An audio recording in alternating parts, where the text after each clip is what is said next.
दरअसल शिमला के ईडी दफ्तर में सीबीआई की टीम पहुंची और फिर बड़े अफसरों को लेकर तलाश जारी हुई। एक अधिकारी को लेकर पुराना मामला था। सीबीआई की चंडीगढ़ की टीम इस दफ्तर पे पहुंची और रिकॉर्ड खंगालने लगी। छानबीन शुरू कर दी गई और दस्तावेजों को खंगाला गया। सुबह शाम की चक्री में पिसती रहती है दिन भर। माहवारी की पीड़ा हो या बीमारी की तकलीफें, किस्मत का लिखा है शायद, ये सोच के सब सह जाती है। मुख्यमंत्री भगवंत सिंह मान महिलाओं की इस पीड़ा को समझते हैं, इसलिए पंजाब के हर जिले में आयोजित हो रहा है महिलाओं के लिए फ्री हेल्थ कैंप, जहां उन्हें मिलेगा बेहतरीन परामर्श और इलाज, ताकि महिलाएं रहें पूर्ण रूप से स्वस्थ। और पूछा जाने लगा कि जिस अफसर के खिलाफ ये रिश्वत का मामला है वो हैं कहां। दरअसल गायब हो गए अधिकारी वहां से और तमाम फाइलों को खंगालकर सीबीआई जिस तरह से अधिकारियों के पीछे पड़ी तो एक फरार अधिकारी हरियाणा के जींद से गिरफ्त में आया। मामला जब ये सामने आया तो फिर पता चला कि किस तरह से रिश्वतखोरी का ये पूरा मामला है और रिश्वत लेने वाले ईडी के अफसर हैं। ये वही ईडी है जो रिश्वत लेने पर बड़े बड़े नेताओं की चूल से चूल हिला देती है, उनके घरों को नीलाम कर देती है, कुर्की के ऑर्डर ला देती है और फिर नीलामी से बचने के लिए वो नेता पार्टियां बदलते रहते हैं।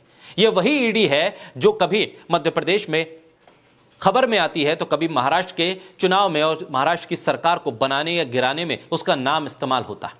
ये वही ईडी है जो देश भर में विपक्षी नेताओं की नींद को उड़ा कर रखती है। ये वही ईडी है जो मनी लॉन्ड्रिंग और भ्रष्टाचार के मामले में तमाम नेताओं को ये दलील दे देती है, ये सर्टिफिकेट बांटती है कि आप भ्रष्टाचारी हैं या आप पाक साफ हैं। दरअसल सत्ता से जुड़े हुए नेताओं को पाक साफ और विपक्ष से जुड़े हुए नेताओं को भ्रष्टाचारी बताने में और सर्टिफिकेट निकालने में ईडी की महारत, इसकी कोई मिसाल नहीं दी जा सकती। लेकिन अब शिमला के इस दफ्तर में जो कुछ हुआ उसकी तस्वीरें जो सामने आई, रात के अंधेरे में जिस तरह से सीबीआई की टीम वहां पर डटी रही और फिर खंगाले जाने लगी तमाम फाइलें, तो भ्रष्टाचार की परत दर परत खुलने लगी। इन परतों के बीच में से बड़े अफसर के नाम भी शामिल होने लगे और फिर ईडी के वो बड़े अफसर जिन पर भ्रष्टाचार के बड़े बड़े मामले तय होने थे वो फरार हो गए।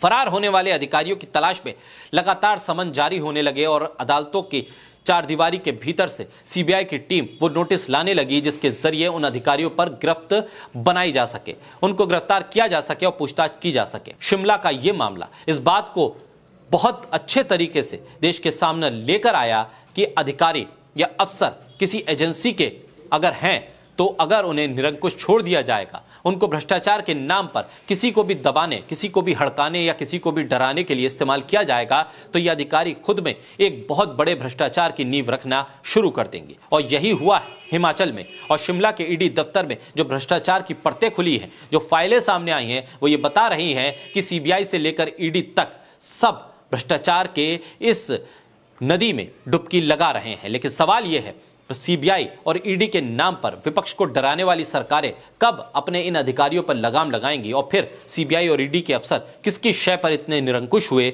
और क्यों भ्रष्टाचार की तमाम नदियां यहीं पर जाकर रुकती हैं।